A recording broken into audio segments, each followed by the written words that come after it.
Good morning. Welcome to SLA12, which is School Leadership and Management A, B.Ed Honors. My name is Bangula Daniel, and I will take you through this module. And I hope you will enjoy the module and all the best. There are my contact details. Should you have any query or something that you want to ask, feel free to contact me on 081 4161 561, and the email address is also at the end of the presentation. My presentation will be based on the following items: common terms used in examinations, exam preparation tips, course learning outcomes, examples of exam questions, or past exam questions. These are common terms that you will find commonly used in examination when you are testing your knowledge in examination. In most cases, what we change is just the question, but the terms, we use them interchangeably. In every examination, it's very rare that you cannot meet a word describe or discuss or define. It's not really common. So, but in most cases, these words, they will keep on popping up, and if you are not careful to know what you're supposed to do, you mess up in examination. Therefore, we keep on emphasizing on this word that you must acquaint yourself. What does this word mean to you? What do you need to do when a question is using some of these terms? For example, when you are defining, you are just giving a brief meaning of something, just to indicate what features are included and excluded. For example, if you are saying define school leadership, then you should know school leadership include what and what, and what is it not part of that term.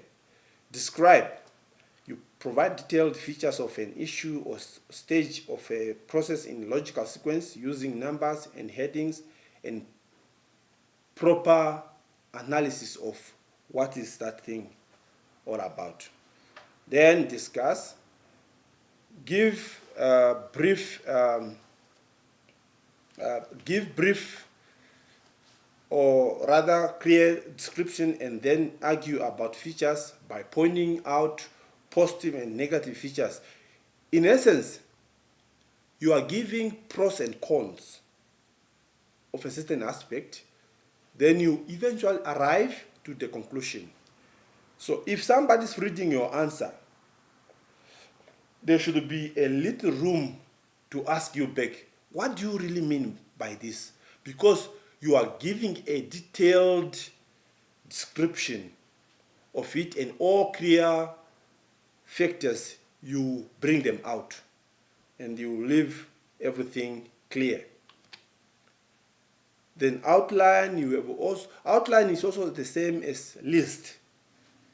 You give an overview and indicate main features of something in a conscious and systematic manner.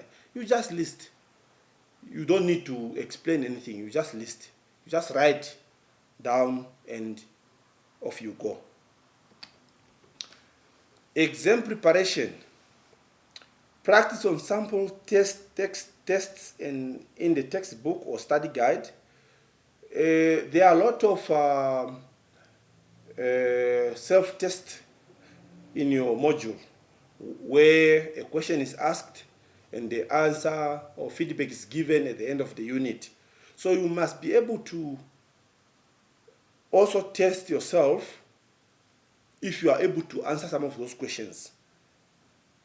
And after you have tried is when you can now look at the answers. But don't just always look at the question and you jump to the answers, because that will not help you to study and know what's happening. It's very advisable to read first the question, attempt to answer it. If you find that you are struggling, then you look at the answers, then you close the book again, then you try to answer it in your own words. That's very, very important. Furthermore, you must also look at past examination question papers to check how questions are formulated in this module and how questions from unit to unit constructed, and how do you tackle some of those topics so that you know, okay, if I'm reading this unit, these are the thing, these factors are asked in this way in examination. You must also ask for suggestions from your tutor or lecturer what to expect in exam and what course material should be emphasized on. For example, what we are doing now is to help you on where to focus much so that the examination will not be challenging to you, because you are focusing on most, if not all, important aspects that are likely to come in examination. Then you must also leave ample time to revise. You should have plenty of time to do a revision. This will help. Why do we emphasize on revision? Revision is very important because you are just wrapping up to say, okay, at least now I'm ready for examination because it seems I understand everything. But if you just read and you are left with little time before exam starts, you will not have time even to revise. And that will also make your mind to forget some of the things. But when you are revising, there are certain things that you don't need to, or certain units that you don't need to even to read anymore. You only look at the headings, then you say, oh, this one, I know all these topics. Anything taken from here, I know I will be able to answer it. I'm sorry for my voice, I have a cough. Plan your study time. You should also plan what time is suitable for you to study, because every one of us is different from others. Therefore, we don't read and concentrate at the same time.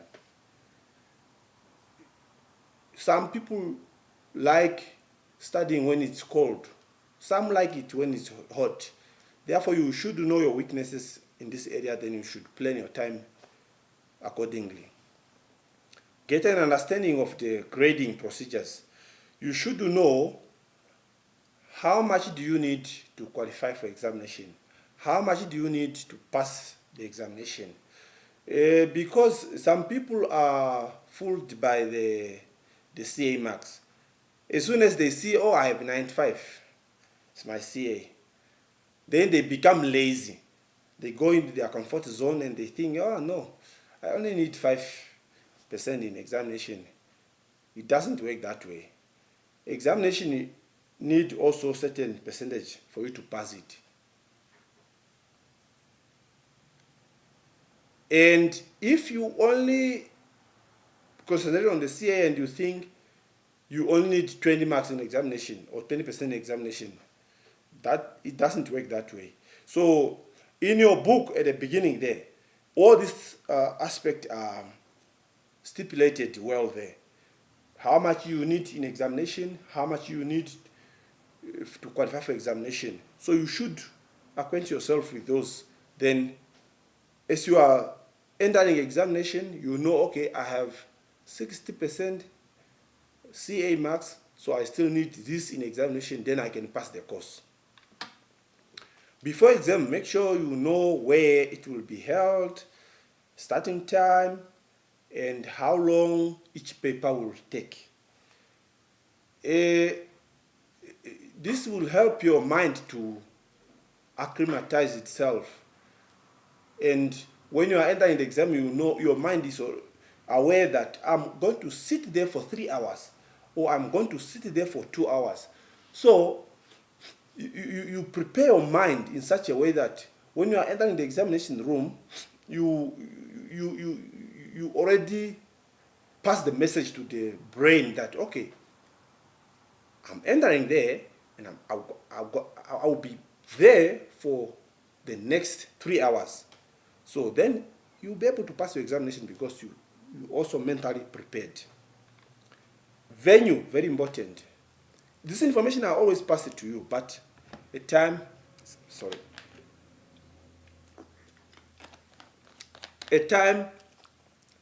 people are so ignorant that they cannot even familiarize themselves with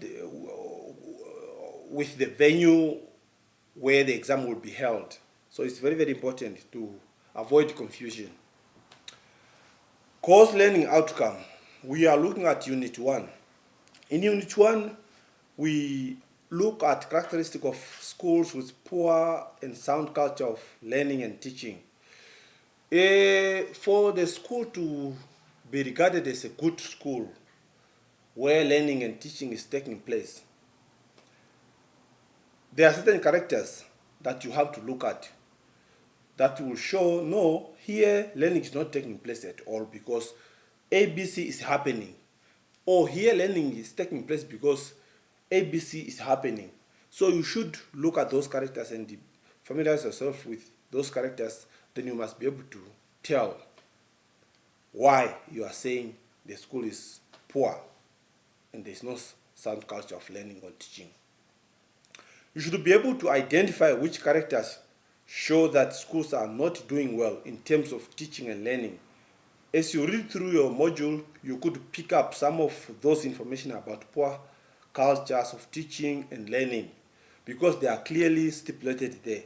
And the more you read about them, the more they become clear.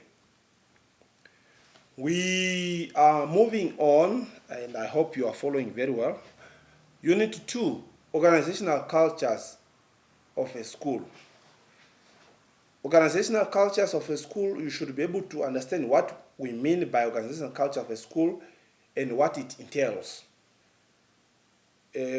Because if you read through a module, you will realize that when we are talking about organizational cultures of a school, because school is also an organization and it has its own culture, you should acquaint yourself with what it entails.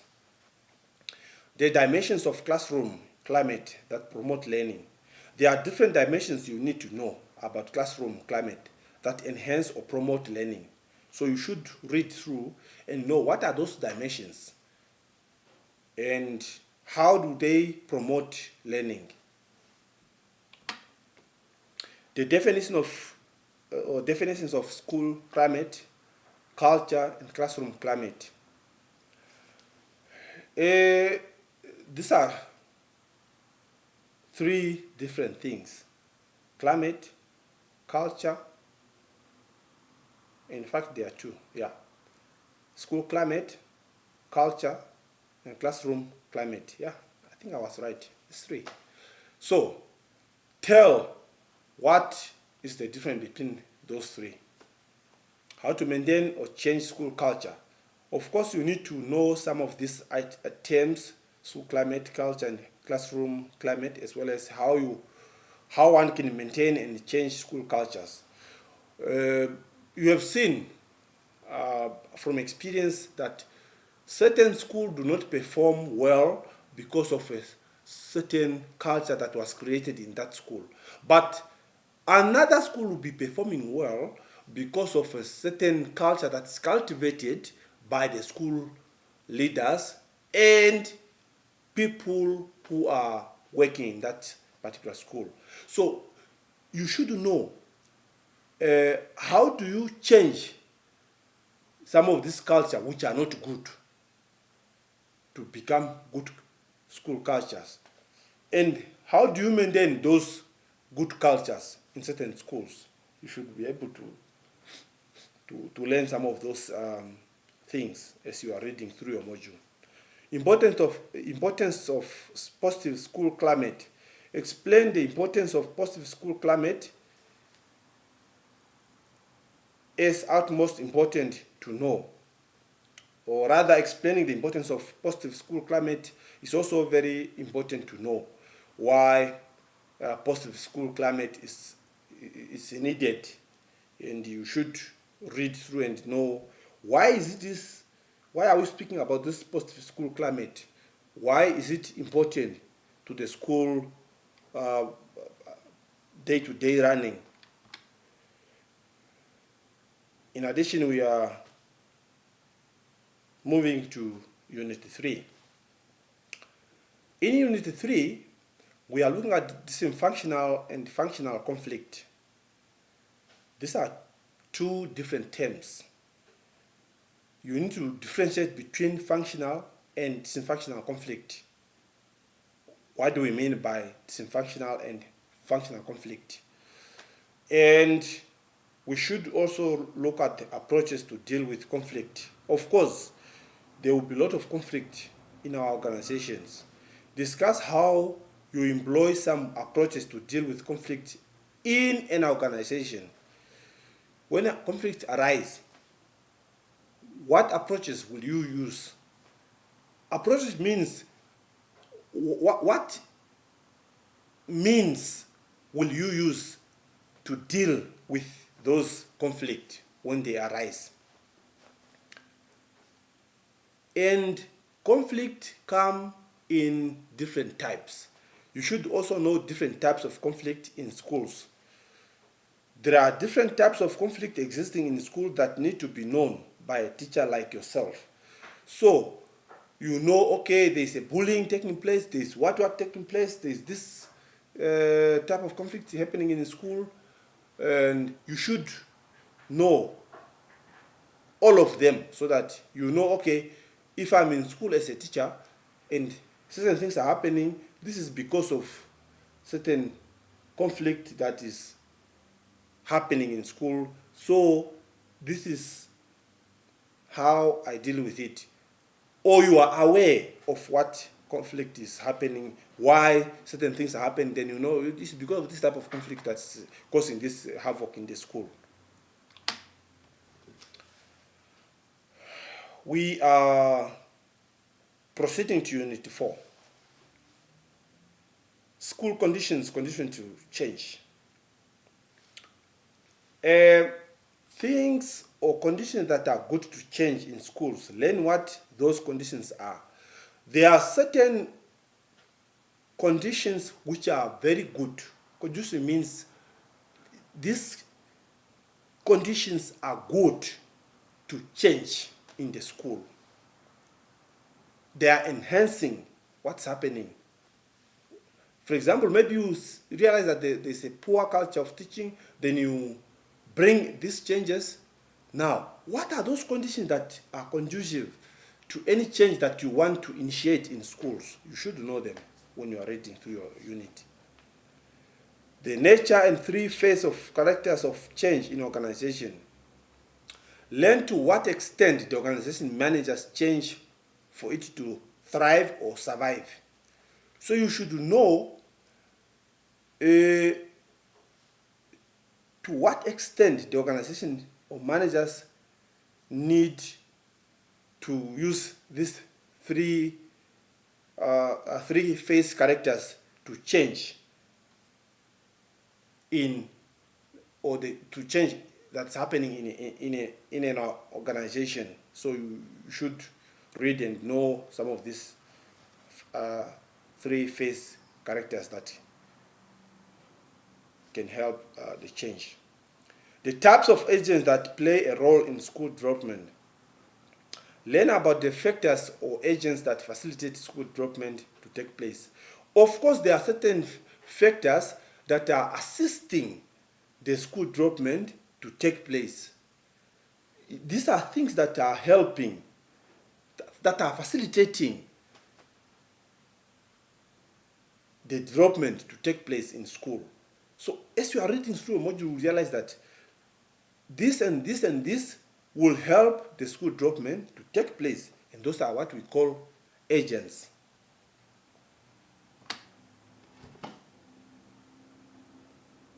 I hope you are enjoying this in as much as myself. Unit 5, we are looking at stressors in schools. Stressors, these are things that are causing teachers, school leaders to have problems, to have sleepless night. So what are the factors that are putting more stress on teachers in schools? You should tell those factors. One of them, for example, is when you see there are not enough classroom and you have 50 learners in one classroom. That is one of the stress. Or the government announce, okay, we are going to, because of the financial problem, we are going to cut the salary. So if you are getting 10,000, we are now going to give you 8,000. Don't you think that would be stressing you? Because now your purchasing power is also tempered with. Those are just examples that I gave. Stages of managing stress in schools. What are the levels of handling stress in schools? In other words, what do you need to do first to deal with stress in schools? That's simple research. Because when you have stress, you do certain things to handle those stress. And you start with A, B, C, D, till the last thing. Then eventually you have stress-free. Health stress. Not all the stress is bad. Sometimes we need stress to do our work well. And that's what we consider as health stress. In other words, the stress that help you, that push you to do things. For example, examination is just in 2 months or 1 month. That will force you to read whether you like it or not. That's health stress. Because every time you do something, you think, oh, I must have 30 minutes to go read because examination is coming. That's health stress because you are not really stressed to the extent that you are not able to do something, but there's certain factor that's pushing you to do that. So you should know what we mean by health stress. Effect of stress on our body. How does stress affect our bodies? In essence, does stress has some effect on our bodies when we are stressed? How does our body react to the stress? That's the essence of the topic. Of course, if you are stressed, your body will also react in a certain manner. Then that's what we are saying. What are those effects that will be put on our body when we are stressed? Organizational stress symptoms. There are signs that you can observe that shows that an individual is experiencing stress. The symptoms are signs that you look at. If an organization is having a stress, what signs will you look to depict that, oh, something is not well here? So that's what we mean by organizational stress. So you must be able to tell what are those symptoms. We move to the next unit, which is unit 6. The need and focus of educational management. You need to study what are those needs and focus of educational management. The need and focus of educational management are things that, as educational managers, there are certain focus that you need to focus on and the need that you need to consider for things to work well in the organization. So you should read through and know what are those needs and focus of educational management. Of course, unit 6, we only looked at a simple and few items. We are moving to unit 7. Barriers to effective planning. When you are planning, there are certain things that will happen that will hinder you or prevent you to do planning effectively. So you should read and know those various barriers that can prohibit effective planning.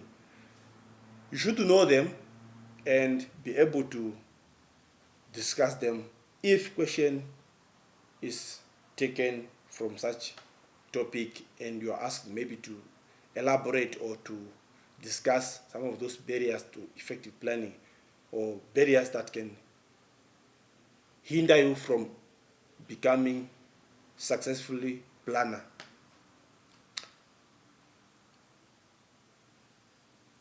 We are done with Unit 7. We are moving to Unit 8.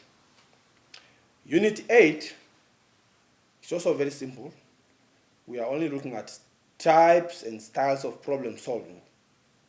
You should be able to discuss the techniques you need to employ to be able to solve problems in any organization. As problems arise, they come in different types, and there are different styles of how to deal with those problems or how to solve them. So you should know them. Very simple. Nevertheless, we are moving to Unit 9. We are looking at formal and informal methods of control. You should study different formal and informal methods you can use to control what is happening in your organization. There are different informal ways of controlling and a formal way of controlling what's happening in your organization. Tell, what are those methods? It's a straightforward topic because you just look at the formal way, how do you deal with these things to control what's happening, and informal ways, how do you deal with those informally, in other words, not officially, but you just do it informally, but nobody's maybe noticing that you are monitoring them. Furthermore, we are moving to Unit 10. The difference between leadership and management. These are different terms, but sometimes people confuse them. Study them and you know the difference between the two terms, so that you know the difference between these terms. They are more or less the same, but at some point they are different. So if you read through and you study with understanding, you will know when we talk about leadership, we don't mean management. When we talk about management, we don't mean leadership. Different leadership styles. There are many different styles of leadership that can be employed. What are they and how are they different from each other? Different leadership styles. If every leader does his things his or her own way, that's what we mean by styles. The way the leader handles issues define the type of leader he or she is. Because the way you handle others, the way you handle issues, determine what styles are you using. Are you being autocratic? Etc. etc. Different types of powers. Leaders use different types of power to control subordinate. Excuse me.